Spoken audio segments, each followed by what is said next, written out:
INFRACTION.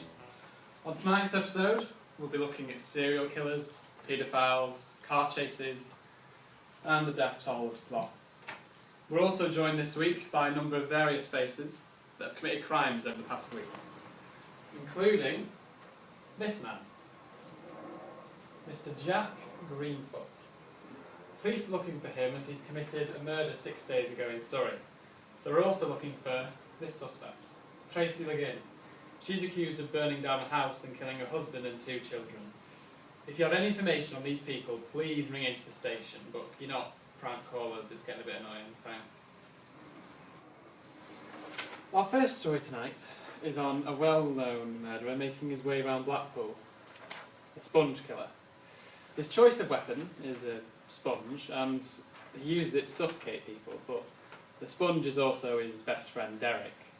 Now, the police have put together a photo of what they think this killer might look like. They've also put together a photo of what his accomplice might look like.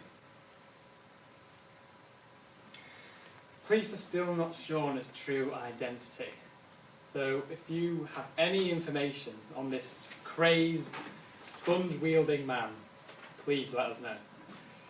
He struck fear into the heart of Blackpool, and we already have 2 reports of victims coming into contact with him. One of them resulted in death. The first attack was on 2 girls who decided to take a shortcut home from college. They both lived in South Shore, and they both attended the Blackpool Sixth Form College. 17-year-old Chelsea Green was murdered by the sponge killer, but her friend managed to escape, and she's asked to remain anonymous, and she's told us her story.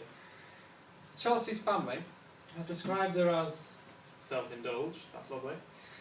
She also had 4,000 friends on Facebook. That's great, well done Chelsea. She was cheeky, apparently. And, as I've already said, she was 17 years old. Now her friend is here on the studio, and she's told us her story. So, do you think you'd be able to tell us what exactly happened the night you encountered this man? It was just a normal Tuesday afternoon. We were walking home, and it was about 5 o'clock because we had to stay after college to finish on coursework. So we left an hour later than usual, and it was pretty quiet out and around. We wanted to go get home a little earlier so we could watch come down with me. So we took a different route. We went through the horse fields to get home.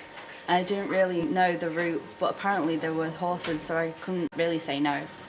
Anyway, we were just walking through the field, and then when we got to the trees we heard some rustling. We were a little surprised, but we just thought it would be 2 lovers in the bush. Then we were walking down, a man suddenly ran out from behind us. He had a sponge, and we both immediately knew who it was.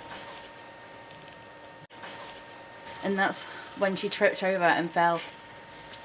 I turned around, she was lying on the ground, and the man was just walking up to her, like he knew that he had already got her. I didn't know what to do, so I just stood there. That's when he shoved the sponge in her face, and that's when I ran away. I'm sure there wasn't anything you could have done. You were lucky to get out alive.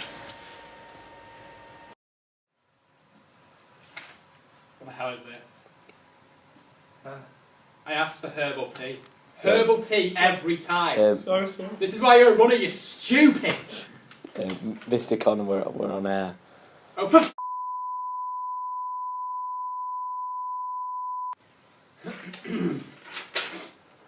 well, that poor girl. She'll never be able to look at a sponge the same way again. But you can help her. You can help avenge Chelsea's death.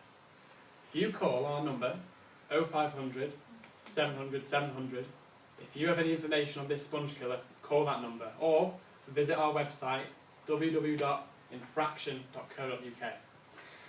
Now, our second case tonight on the sponge killer is another young girl attacked in central Blackpool.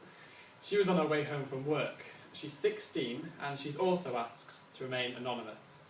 She's here tonight to tell us her story. Would you mind sharing with us what happened when you confronted this man? Sure. It was last Thursday. I finished work at like 7 I usually have to walk through the park to get home, as I always do. Anyway, I had my iPod and headphones in, so I was quite unaware of everything around me. I was listening to Gangnam Style because, oh my god, I just love that song.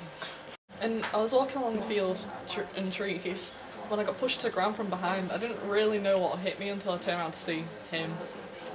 He was a man wearing blue jeans, a black coat with a hood, and a scarf. He was tall and thin. When I was on the ground, he got a sponge and pressed it against my mouth. A sponge in the face, which was weird. I was struggling against the strength, so I searched with my hands to find something to hit him off with. And just to my luck, I found a rubber chicken lying on the ground, so I grabbed it and smacked him in the face. Dropped the sponge and fell to the side, and I sprung up and ran as fast as I could. He was getting up, so I hid in the bush and then watched him slowly run towards the bush along the path. And luckily he missed me and continued on. Then the worst thing happened. My phone rang. My heart was beating uncontrollably as I scrambled to cut the call, which I couldn't stop. My phone was a little faulty and I couldn't stop it. I did eventually. Luckily he didn't hear me. Anyway, I managed to slip through the bushes and reach the main road to safety. Wow, that's incredible. You were lucky to escape him. So what happened? Did you get home? Yeah, I did pretty much. I ran home. So, there you go. 2 young victims to a man and his sponge. Luckily, both were able to escape with their lives, but it's not always so lucky. More and more people are being sponged every day. If you have any information on the sponge killer, please call our number 0500 700 700 or visit the website www.infraction.co.uk. Next tonight on the programme, sloths. Are they real or just a figment of our imagination? We find out after the break.